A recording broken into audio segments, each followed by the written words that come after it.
with Aldi Books, and I am here with my next installment of my favorite nonfiction genres, if you will.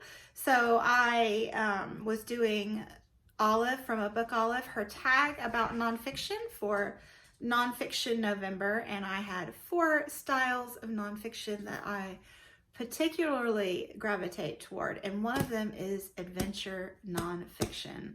Oh, this is a great category. It's so engaging and informative and just good times, people. So the one that got me into this topic, this style of writing, is The Lost City of the Monkey God by Douglas Preston.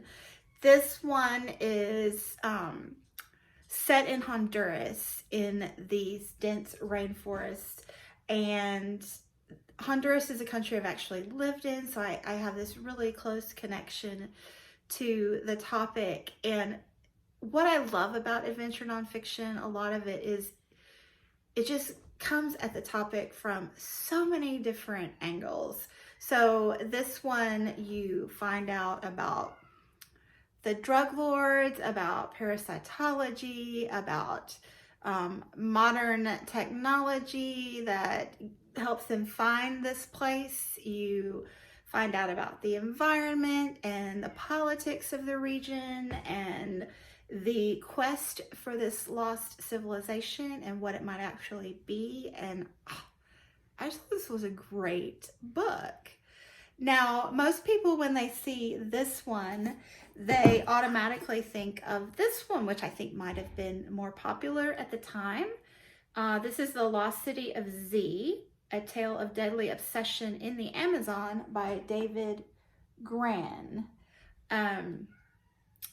This one is looking at, what's his name? Percy Fawcett, who was an explorer in the 1920s. This is set, I believe, in 1925.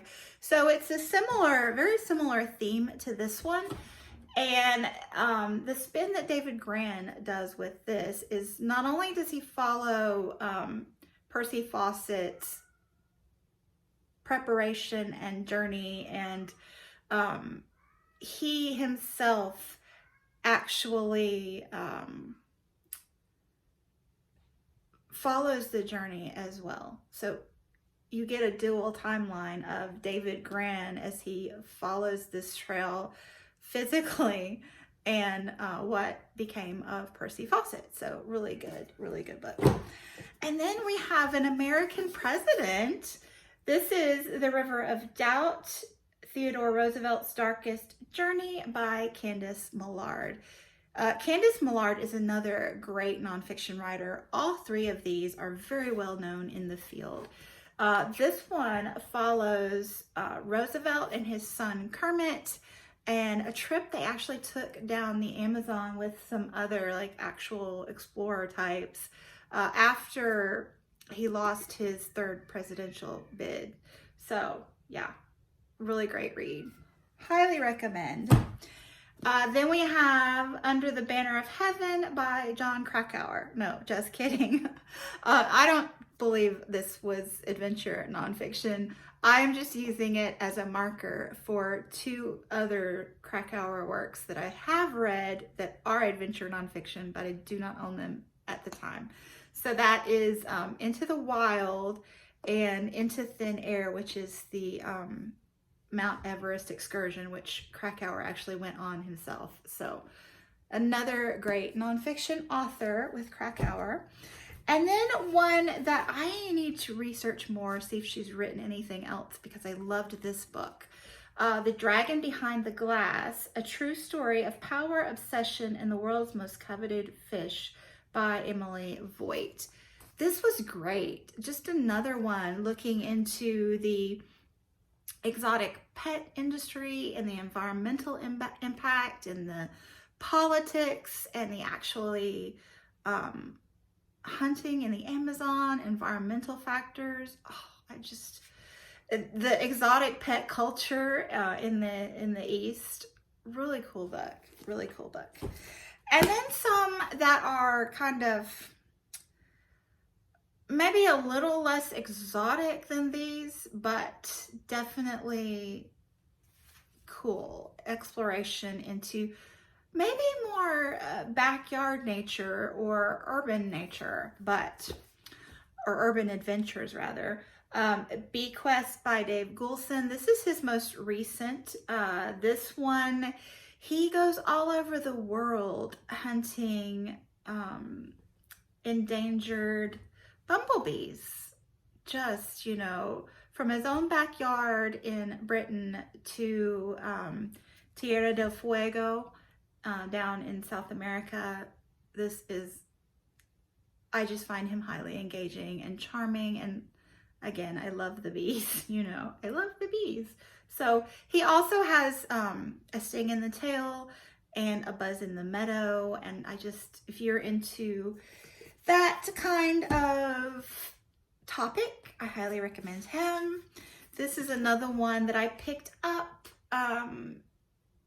This one I picked up when I was reading on Japan and Korea in January. Hitching Rides with Buddha by Will Ferguson. I think it's also titled Hokkaido Highway, maybe. That was the original title, or that's the current title. I'm not sure. But anyway, this is Will Ferguson. Actually, this is a little bit more of a travel journal, but not really. But what he does is he was teaching English as a foreign language in Japan, and he actually starts at the tip of Japan and hitchhikes all the way to the top. And it's just talking about all of the roadside attractions and iconic culture and just the average people that he meets along the way. And I just thoroughly enjoyed this read. Okay, and then now we are going to talk briefly about 5 more adventure nonfiction, I believe, that I have on my TBR. I have The Orchid Thief by Susan Orlean, a true story of beauty and obsession. I've heard great things about this one. The Dinosaur Artist, Obsession, Science, and the Global Quest for Fossils by Paige Williams. This one I just had not even ever heard of and saw it on a table at a bookstore when I went to the BookTube Prize meetup and just could not resist it. The Plant Messiah by Carlos Magdalena, Adventures in Science of the World's Rarest Species. This one I also found on the BookTube Prize outing. It was on a huge nature display at a bookstore. So really intrigued by this one. And it reminds me a lot of Bequest. But instead of hunting bumblebees, we're hunting endangered plants. And then I actually looked up adventure nonfiction on Google, and it's a thing. There are articles about it. One book I found from that hunt was Turn Right at Machu Picchu by Mark Adams. Bucket list, okay? But this one I think might be somewhat like the Hitching Rides with Buddha, perhaps. We shall see. And then finally, A Walk in the Woods by Bill Bryson. And this one is hiking the Appalachian. So there you go. I hope that inspires you to pick up some nonfiction, especially some adventure nonfiction, because these are all fairly narrative nonfiction focused. I think they're very engaging, especially for those of you that don't read a lot of nonfiction. You might actually find some of those that you like, depending on, what topics interest you. So anyway, thank you so much for watching, and I'll be back soon. Bye.